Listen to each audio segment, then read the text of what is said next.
Halo semuanya, selamat datang di video saya. Di sini saya akan mempresentasikan jawaban dari soal UTS sebagai bagian dari tugas yang harus saya selesaikan. Nah, di video ini dibuat untuk memenuhi tanggung jawab dalam ujian tengah semester ini. Saya akan menjelaskan jawaban secara singkat, jelas, dan sesuai dengan pertanyaan yang diberikan. Sebelum kita masuk ke penjelasannya, mungkin di sini saya akan perkenalkan diri saya dulu. Di sini saya dengan Taufik Abdullah, NIM 2421018. Saya dari kelas 2A program studi manajemen zakat dan wakaf. Mari kita langsung masuk ke jawaban yang saya sampaikan. Nah, masuk ke soal yang pertama, yaitu bagaimana sejarah perjuangan bangsa Indonesia dengan merumuskan Pancasila sebagai dasar negara. Ini jawabannya. Nah, jawabannya itu gini. Sejarah perjuangan bangsa Indonesia dalam merumuskan Pancasila itu tidak luput dari perumusan Pancasila sebagai dasar negara yang melibatkan berbagai tokoh dan melewati beberapa tahapan penting juga. Seperti halnya pembentukan BPU PKI itu yang dilakukan pada 1 Maret 1945. Nah, di situ ketika Jepang membentuk Badan Penyelidikan Usaha-usaha Persiapan Kemerdekaan Indonesia, yaitu BPU PKI. Nah, untuk apa? Nah, untuk menyusun dasar negara. Nah, kemudian yang kedua itu ada sidang pertama BPU PKI yang dilaksanakan pada 29 Mei sampai 1 Juni 1945. Waktu itu ada 3 tokoh yang mengusulkan dasar negara, seperti halnya Muhammad Yamin.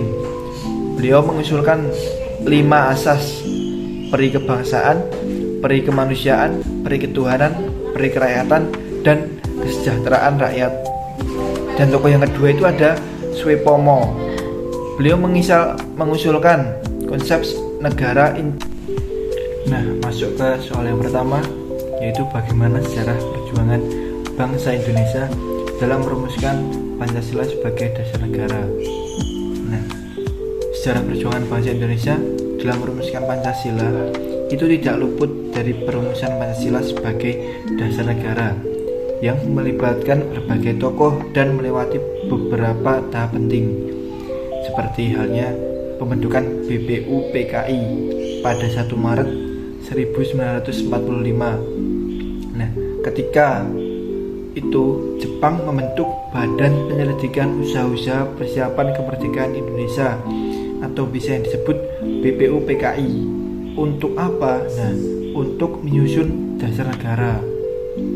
Kemudian itu dilanjutkan sidang pertama BPU PKI dilaksanakan pada tanggal 29 Mei hingga 1 Juni 1945. Nah, waktu itu ada 3 tokoh yang mengusulkan dasar negara, seperti halnya Muhammad Yamin. Beliau mengusulkan 5 asas, yaitu peri kebangsaan, peri kemanusiaan, peri ketuhanan, peri kerakyatan, dan kesejahteraan rakyat. Yang kedua itu ada Suepomo. Nah, di situ beliau mengusulkan konsep terkait negara integralistik, di mana negara adalah satu kesatuan yang harmonis. Kemudian juga ada Soekarno. Pada 1 Juni 1945, beliau mengusulkan Pancasila yang meliputi kebangsaan, internasionalisme, demokrasi, kesejahteraan sosial, dan ketuhanan. Nah, setelah sidang pertama BPU PKI itu disusul oleh Piagam Jakarta. Nah, pada tanggal 22 Juni 1945. Di situ membahas apa? Nah, di situ itu adanya pembentukan panitia 9 yang merumuskan Piagam Jakarta dengan 5 sila yang hampir sama dengan Pancasila. Cuman yang berbeda itu pada sila pertama. Pada Piagam Jakarta itu berbunyi ketuhanan dengan kewajiban menjalankan syariat Islam bagi pemeluknya, yang mungkin itu lebih lingkup untuk umat Islam, berbeda dengan Pancasila yang mungkin bisa merangkul berbagai agama. Nah, kemudian pada 18 Agustus 1945, frasa tersebut diubah menjadi ketuhanan yang Maha Esa agar lebih inklusif bagi seluruh rakyat Indonesia. Kemudian setelah Piagam Jakarta itu disusul sidang PPKI yang dilaksanakan pada 18 Agustus 1945. Di situ membahas terkait Pancasila diterapkan sebagai dasar negara dalam pembukaan Undang-Undang Dasar 1945 gitu.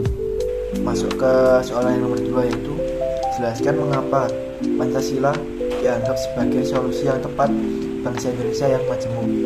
Jadi gini, mengapa Pancasila itu sebagai solusi yang tepat bagi Indonesia yang majemuk? Indonesia itu adalah negara yang memiliki keberagamaan suku, kemudian juga ras, agama, dan budaya juga.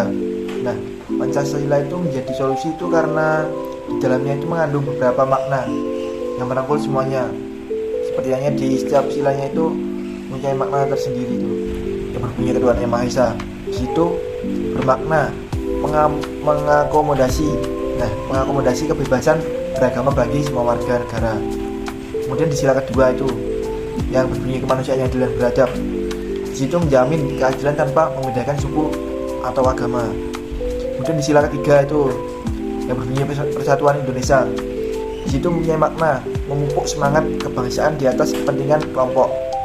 Maksudnya apa? Nah, maksudnya gini, Pancasila mengajarkan bahwa kepentingan bangsa dan persatuan Indonesia harus diutamakan dibanding kepentingan pribadi, kelompok atau golongan tertentu. Contohnya, tidak boleh ada diskriminasi berdasarkan suku, agama, atau daerah asal. Kemudian juga kepemimpinan atau pejabat negara yang harusnya bekerja untuk kepentingan rakyat, bukannya untuk kelompok-kelompoknya sendiri. Itu. Kemudian di sila keempat, itu ada kerakyatan yang dipimpin oleh hikmat kebijaksanaan dalam permusyawaratan perwakilan. Yang di situ mendorong demokrasi dan musyawarah dalam pengambilan keputusan. Nah, ada juga di sila kelima, keadilan sosial bagi seluruh rakyat Indonesia, yang mengupayakan kesejahteraan sosial dan keadilan bagi semuanya. Contohnya seperti Pancasila itu menjaga kerukunan antar umat beragama di Indonesia. Dalam kepemerintahan, keputusan dibuat melalui musyawarah juga. Terus masyarakat juga memiliki hak yang sama dalam hukum tanpa diskriminasi. Nah, itu penerapan Pancasila. Nah, masuk ke soal yang ketiga, yaitu jelaskan dan berikan contoh implementasi nilai-nilai Pancasila dalam kehidupan bermasyarakat. Nah, jadi ini contoh implementasi nilai-nilai Pancasila dalam kehidupan sehari-hari. Nah, ada kehidupan bermasyarakat, ada juga kehidupan berbangsa dan bernegara. Contohnya di kehidupan masyarakat itu apa? Seperti di setiap sila itu ada beberapa contoh. Di sila pertama itu ada contoh seperti kita itu harus saling menghormati antara umat beragama. Kemudian di sila kedua itu membantu tangga yang mengalami kesulitan, itu juga bisa menjadikan contoh penerapan sila kedua. Di sila ketiga kita bisa bermasyarakat itu seperti halnya mengikuti gotong royong. Kemudian kita juga bisa serawung ke tetangga kita ketika tetangga kita itu mempunyai hajatan. Nah, kemudian di sila keempat itu kita bisa melakukan musyawarah dalam menyelesaikan masalah, entah dengan warga, tetangga, ataupun masalah pribadi yang mungkin berkaitan dengan masyarakat sekitar. Kemudian contoh di kehidupan berbangsa itu apa? Nah, seperti menjunjung tinggi persatuan dan kesatuan. Kemudian juga kita itu tidak boleh menyebarkan berita hoaks yang mungkin dapat memecah belah antara suku, agama, ras, atau golongan-golongan yang ada di bangsa kita. Nah, kemudian contoh yang ketiga tadi apa? Nah, kehidupan bernegara. Nah, di dalam kehidupan bernegara itu kita lebih menghormati hukum dan aturan yang berlaku. Kemudian kita juga harus menggunakan hak pilih dalam pemilu. Kemudian kita harus sebagai warga negara yang tertib dalam pajak, kita itu harus membayar pajak untuk pembangunan negara juga. Itu kan semuanya kembali kepada kita juga. Jika negara itu maju, infrastrukturnya maju, pembangunannya maju, fasilitasnya terpenuhi, itu kembali ke masyarakat juga. Begitu. Nah, sekarang masuk ke soal yang nomor 4, yaitu analisis kasus pelanggaran Pancasila yang sering terjadi di masyarakat. Nah, bagaimana cara pencegahannya dan penanggulangannya. Nah, analisis kasus pelanggaran Pancasila dan caranya mengatasi itu bagaimana? Itu gini, beberapa pelanggaran terhadap nilai-nilai Pancasila yang sering terjadi, contohnya seperti intoleransi dan radikalisme, itu yang melanggar pada sila pertama dan sila ketiga. Kasusnya apa? Kasusnya itu seperti konflik antar agama atau tindakan radikalisme yang menolak keberagamaan. Nah, itu juga ada solusinya. Solusinya itu gini, bisa dengan cara mengedukasi masyarakat tentang nilai-nilai kebinekaan. Kemudian kita juga bisa menegakkan hukum kepada kelompok yang menyebarkan kebencian tersebut gitu. Kemudian juga ada korupsi atau nepotisme. Nah, itu melanggar pada sila berapa? Sila kedua dan sila kelima. Contoh kasusnya seperti seorang pejabat yang menyalahgunakan kekuasaannya untuk keuntungan pribadi. Nah, gitu. Untuk solusinya sendiri itu kita bisa menerapkan sistem pemerintah yang transparansi. Masyarakat itu bisa melihat bagaimana pajak itu digunakan. Kemudian masyarakat juga tahu apa yang harus dikerjakan pemerintah. Nah, pemberian sanksi tegas kepada pelaku korupsi itu juga sangat penting. Karena pelaku korupsi itu jika tidak diberi sanksi, tidak diberi efek jera, itu akan menjadi kecanduan. Nah, kemudian ada juga terkait hoak dan ujaran kebencian, yang itu dimana itu melanggar pada sila keempat. Nah, seperti kasus yang ini, penyebaran berita palsu yang menyesatkan masyarakat seperti di media sosial. Karena di media sosial itu sangat sangat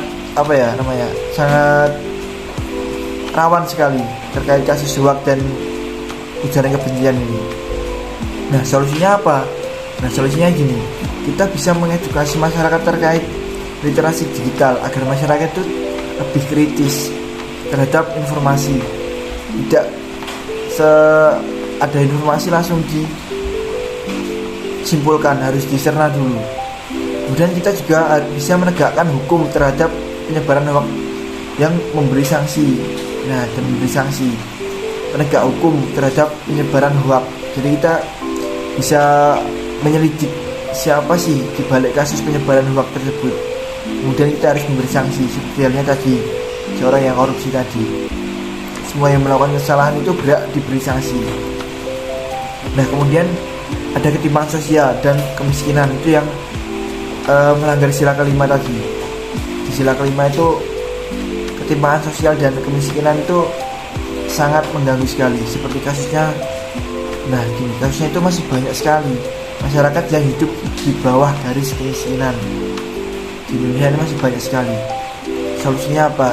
Biar kemiskinan di Indonesia ini bisa berkurang, kita bisa melakukan program bantuan sosial dan pemerataan ekonomi. Itu mungkin bisa sedikit membantu. Kemudian kebijakan ekonomi yang mendukung keadilan sosial itu sangat dibutuhkan sekali. Pemerintah yang terjun ke bawah memperhatikan masyarakatnya itu sangat dibutuhkan sekali. Begitu. Jadi kesimpulannya itu gini, Pancasila itu adalah hasil perjuangan panjang yang melibatkan para tokoh bangsa. Kemudian Pancasila juga sebagai dasar negara. Pancasila itu menjadi solusi bagi Indonesia yang majemuk. Implementasi nilai-nilai Pancasila itu sangat penting dalam kehidupan bermasyarakat, berbangsa dan bernegara. Kemudian pelanggaran nilai-nilai Pancasila harus dicegah melalui edukasi, hukum, dan kebijakan yang tegas. Nah, itu tadi mungkin beberapa jawaban yang bisa saya sampaikan ya. Mungkin tidak begitu detail, tidak begitu panjang, lebar, dan luas. Tapi bila ada kekurangan, saya mohon maaf. Demikian pemaparan jawaban UTS yang saya buat sesuai dengan tugas yang diberikan. Semoga video ini dapat menunjukkan pemahaman saya terhadap materi yang diuji, dan terima kasih telah menyimak. Mohon maaf jika ada kekurangan dalam pencapaian. Saya jumpa di kesempatan berikutnya. Terima kasih. Wassalamualaikum warahmatullahi wabarakatuh.